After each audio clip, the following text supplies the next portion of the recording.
Welcome to Lifeblood. This is George G, and the time is right. Welcome to our monthly book club, and welcome our author, the strong and powerful Mark Victor Hansen. Welcome, Mark. I am elated to be here. So excited to have you on. Mark is the worldwide best-selling author of Chicken Soup for the Soul. He's a speaker, a philanthropist, a humanitarian. His newest book is Ask, the Bridge from Your Dreams to Your Destiny. There it is. I'm excited to have you on. Mark, tell us a little bit about your personal life, some more about your work, and what motivated you to write this book. Well, I'm the most blessed guy in the world. I'm happily married. We got 5 kids, 6 grandkids. I've been writing for 44 years after going bankrupt and losing everything. I started studying prosperity and wrote a lot of money books because yours is a money show with everything like 1 Minute Millionaire and Richest Kids in America. And, I took myself out of bankruptcy to wealth. Written 312 books now, 59 times #1, sold 500 million books. So that makes me, according to Guinness Book of Records, world's best-selling author. Spoken to 7 million people in 80 countries around the world and have one of the more exciting lives. And as we're doing this, the world is opening up. We're coming back out of COVID confinement and retainment, at least in America. And now I want that to be the whole world, of course, because 8 billion of us have been locked down. And so what we've discovered, our book came out in April 28th of 2020 during the height of COVID. What happens is that people are going through every question in the book because we're saying you got to ask yourself, ask others, and ask God. And once they start to do that, they start to unfold. They start to transform. They start to, had a, so to speak, a metamorphosis. They go from caterpillar through this cocoon in their mind. They've been shut down. Now they're opening up again to infinite possibilities. And it makes it exquisitely exciting for my wife and I, Crystal, to participate in this great evolution again. And the book is just rocking to the top as we speak. Amazing. 312 books. My I've goodness. All this stuff behind me is mine. Now, I've read or touched at least 50,000 books here in my library. That doesn't mean I've read every word, but I've highlighted a lot. And, Sure. I'm an omnivorous reader, and I can see that behind your head that your whole head is full. My whole head is full of books for sure. And Mark, I haven't even touched a lot of these. A lot of these are my wife's, so I have some work to do. Or I can just be content with the pace of reading that I am at. That is neither here nor there. So what are you hoping that people will get out of reading Ask? That is a great question. What it is that you don't get in life what you deserve. You get in life what you ask for. And when you ask, you determine your path. And what Crystal and I discovered, having talked in 80 countries to some 7 million people, is that when we meet people that are likable, professional, have great attitude, superb education. And I forgot to shut off my alarm to make sure that I get with you, so forgive me for that. No Is problem. it because I lose my mind when I start writing? I go to other realms. Is it what we discovered is that most people don't know how to ask, and they got 7 roadblocks to asking. Obviously, the roadblocks include sense of unworthiness, sense of fear, doubt, naivete, pattern paralysis, where you keep doing the same thing. Einstein used to say, if you keep doing the same thing, expect a new result, you're cuckoo crazy, right? And then disconnection.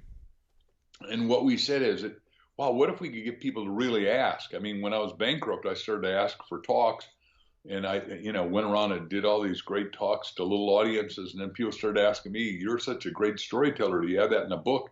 And my first little book behind me is called "Stand Up, Speak Out, and Win." I hold it up and I say, "This isn't a New York Times bestseller. It's not even a national bestseller, but it is my bestseller, and I want to sign to you, your wife, your kids, and your dog." And they all bought it. I sold 20,000. And I share this story. There are people hanging on by their fingernails now, and I've been there. I lost $2 million in one day when the oil embargo hit 1974. So it was my best, worst experience because it made me wake up and say, "Hey, wait a second, you got to have a change of mind to have a change of heart." And we're saying the change of mind starts with asking yourself, I mean, what is it that I want to do? And then I asked God, and God said, "Look, you're supposed to be a communicator and talk to people that care about things that matter, that would make a life transformative difference." Well, I went down to my roommates, 3 guys in Hicksville, Long Island, New York, and I said, "Hey guys, anybody speaking that's relatively young, not a doctor, not a lawyer, not a Broadway star, an actor, or a celebrity, They said, "Oh, they're here. I'm supposed to go to this meeting today, but I can't go. Here's my ticket to the real estate meeting. It's called MLS, Multiple Listing Services at the time." And he said, "Take my ticket." This guy wowed my soul. I went up to him afterwards. Ask yourself, ask others. I asked this guy, Chip Collins, who became my great friend and mentor. I said, "Hey, show me how to do the business." He said, "Look, kid, the chance of you making it is 1 in 1,000. You're not going to make it, so don't even think about it." I said, Mm. "Look, let me buy you lunch." That's about all the money I had, too. So I'll buy you lunch. You tell me how to do it and what to do. He said, "You stay out of real estate. I own this market. You do life insurance, but you're not going to make it." Well, he didn't understand. I had a white hot burning desire. I was asking myself, how do I pull this off? He said, "You call on 10 people, one will say yes."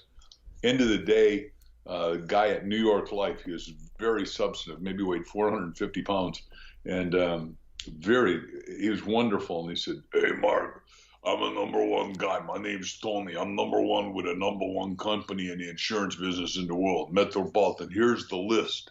He gave me a directory, George, of absolutely everybody that was anybody. He says, "You tell him Big George called and hire you." Hell, this is my first day. Well, the first 3 years I did 1,000 talks a year, because I say if you want massive success, you got to ask yourself, what are you going to do to get massive results? Like at the end of our book, we asked the biggest questions ever, and one by Dr. Peter Diamandis is, what are you going to personally do to positively affect 1 billion people during this next decade?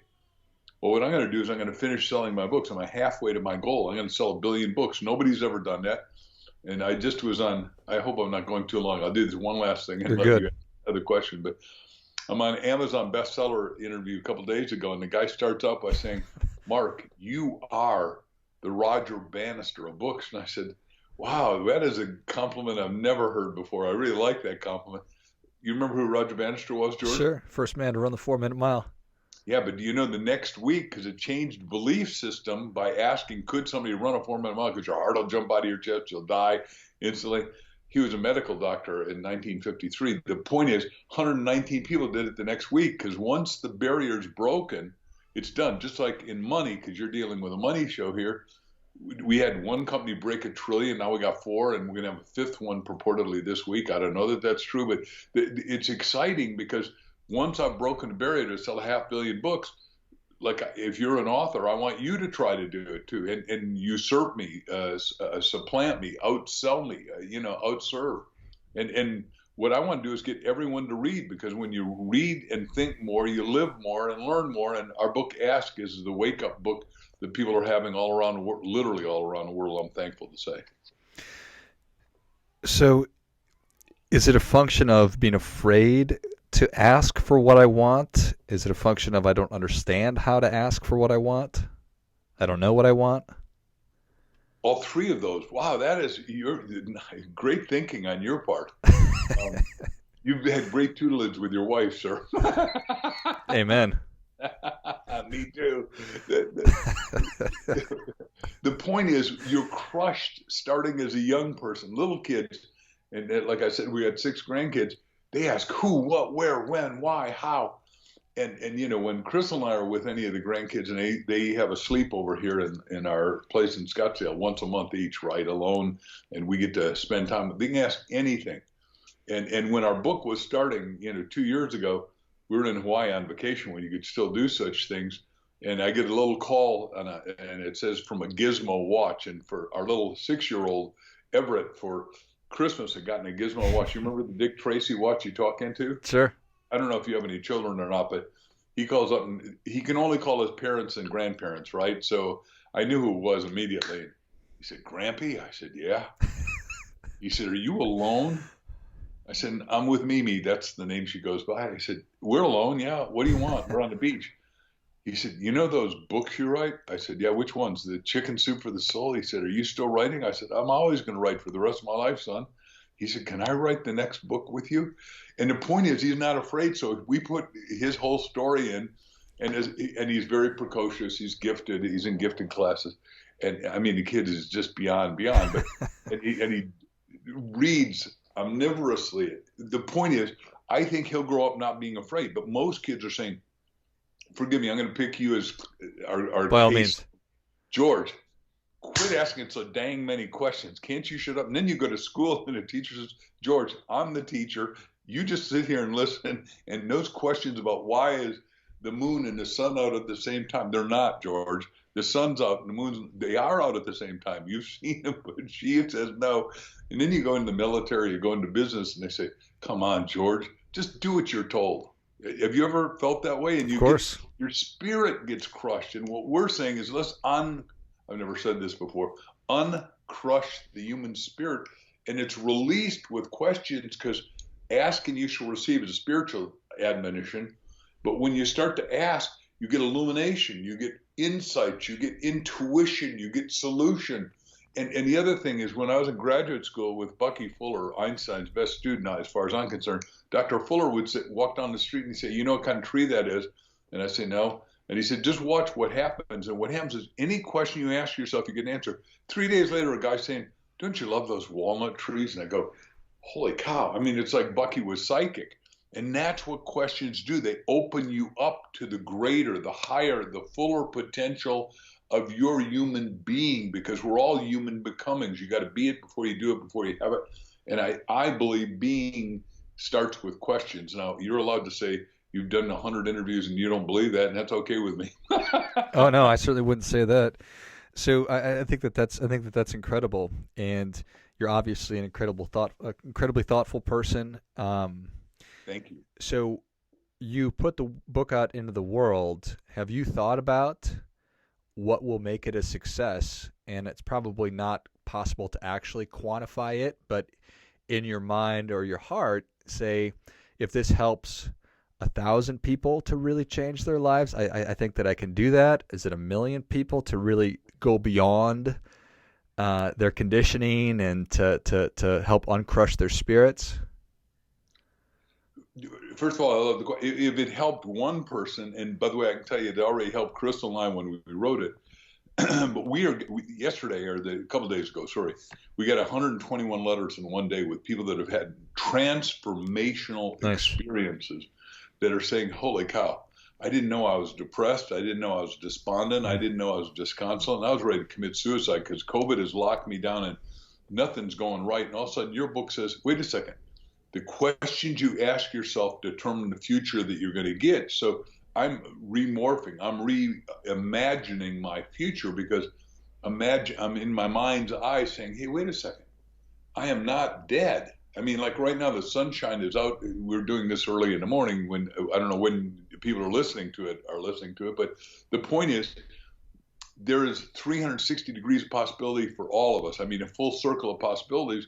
And so if it helped one, it'd be great. But back to the question that Demandus asked, I want to see if we can't get out 500 million of these and it outsell my Chicken Soup for the Soul series, which Jack and I, Dr. Canfield and I love putting together. Yeah. Amen. I love it. So is there a main idea from the book that you want to reinforce, or maybe what you're proudest of? I'll do just for me personally, and my wife would do something a little different than I would, but I say that this thing we're teaching about how to ask God. And when Jack and I needed the perfect title for Chicken Soup, we knew that it was going to be a bestseller. The audience gave us standing ovation on the stories we sold, but 144 publishers turned us down, and we ultimately sold it ourselves, and our agent also fired us. But we learned a technology that we teach in this book, which is you ask yourself, we said mega best-selling title, mega best-selling title, mega best-selling title 400 times before you go to sleep. Now, what we're saying to people, we believe you're coded at birth with a destiny, and if you're alive, you still got a destiny, no matter how schmucky you feel, how bad it is, right? And so what you got to do is say, God, what's your destiny for me? God, what's your destiny for me? God, what's your destiny for me? And the people that read that and then do it, and they go to bed right before they sleep, and push back sleep and slumber, and they say, God, what's your destiny for me? And we say, hey, look, you're going to wake up in the middle of the night, so tell your sweetie kids, hey, I'm sorry, but if Mark's telling the truth, I'm going to wake up in the middle of the night, and I'm going to have the answer. And I got to write it down in detail. I can't say I'll remember it tomorrow morning, because you won't remember it.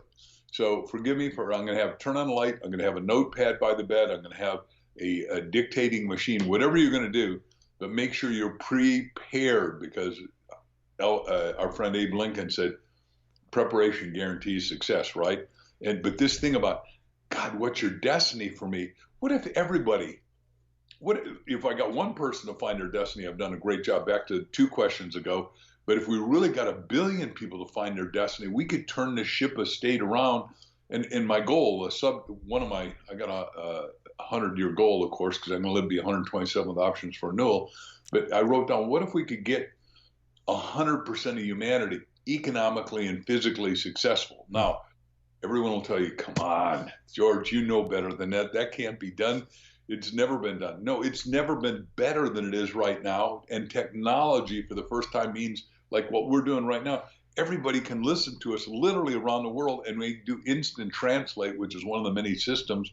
So we can get it in Swahili and Hindi, Urdu and Canadese, Telugu, languages, unless you've been to those countries I just mentioned, you haven't even heard of, right? And don't care.